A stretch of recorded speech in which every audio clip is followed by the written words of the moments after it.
आज भारत के इतिहास में एक नया अध्याय जुड़ा है। दरअसल असम में तेल की एक बड़ी खोज हुई है और ये सिर्फ एक ऑयल फील्ड की खोज नहीं बल्कि एक नया मॉडल सामने आया है जो भारत की एनर्जी फ्यूचर को बदल सकता है। पहली बार कोई राज्य यानी कि असम खुद ऑयल प्रोडक्शन में डायरेक्ट स्टेक ले रहा। अब क्या है ये खोज, नाम रूप, बोरहाट वेल क्या है और क्यों ये मॉडल बाकी राज्यों के लिए रोल मॉडल बन सकता है, आइए जानते हैं विस्तार से। दरअसल 16 जुलाई 2025 को ऑयल इंडिया लिमिटेड ने नाम रूप बोरहाट वन वेल जो कि डिब्रूगढ़ असम में है वहां सिग्निफिकेंट हाइड्रोकार्बन डिस्कवरी की पुष्टि कर दी है। यही की खास बात यह है कि इसमें केवल एक निजी या केंद्र सरकार की कंपनी नहीं बल्कि असम राज्य सरकार भी डायरेक्ट स्टेक होल्डर है और ये भारत में पहली बार हो रहा है। इस वेल में Assam hydrocarbon and energy company limited के जरिए राज्य सरकार का 10% हिस्सा है।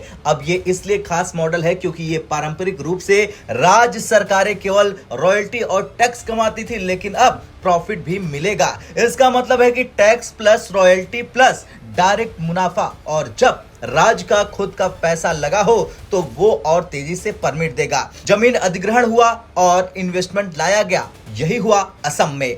असम सरकार ने न केवल प्रॉफिट के लिए निवेश किया बल्कि पूरे प्रोजेक्ट को फास्ट ट्रैक किया। भारत में 26 सेडिमेंट्री बेसिन है जिनमें से कई कैटेगरी 1 बेसिन है, यानी कि सबसे ज्यादा संभावना वही होती है तेल मिलने की। असम का जियोलॉजिकल पोटेंशियल बहुत अधिक है। डीजीएच के मुताबिक 1.3 बिलियन टन क्रूड और 156 billion cubic metre natural gas का अनुमान है, लेकिन 58% अभी भी अनएक्सप्लोर्ड है। और अब जब खुद राज्य सरकार पार्टिसिपेट कर रही है तो और फील्ड्स को भी एक्सप्लोर किया जाएगा। आज असम ने दिखा दिया कि कोई भी राज्य, चाहे गुजरात हो, तमिलनाडु हो, आंध्र प्रदेश हो या त्रिपुरा, वो भी इस मॉडल को अपनाकर न केवल रेवेन्यू बढ़ा सकते हैं बल्कि प्रोजेक्ट को ब्यूरोक्रेटिक डीले से भी बचा सकते हैं। ममता बनर्जी की सरकार ने बंगाल में 5 साल तक ऑयल प्रोजेक्ट को रोक रखा था क्योंकि लीज और परमिशन नहीं दी गई। अगर राज्य सरकारें प्रोएक्टिव हो जाए तो भारत की एनर्जी सिक्योरिटी और इकोनॉमिक ग्रोथ दोनों को बूस्ट मिल सकता है। खैर कुछ भी हो, क्या अंडमान, राजस्थान,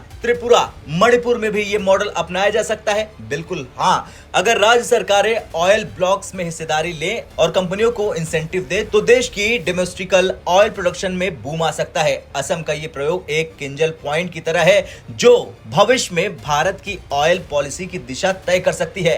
अब आपका क्या मानना है? बाकी राज्यों को भी असम का मॉडल अपनाना चाहिए? क्या भारत को और आत्मनिर्भर बनना चाहिए ऑयल प्रोडक्शन में? हाँ या ना में कमेंट कर अपनी राय जरूर दें। ब्यूरो रिपोर्ट, भारत तक।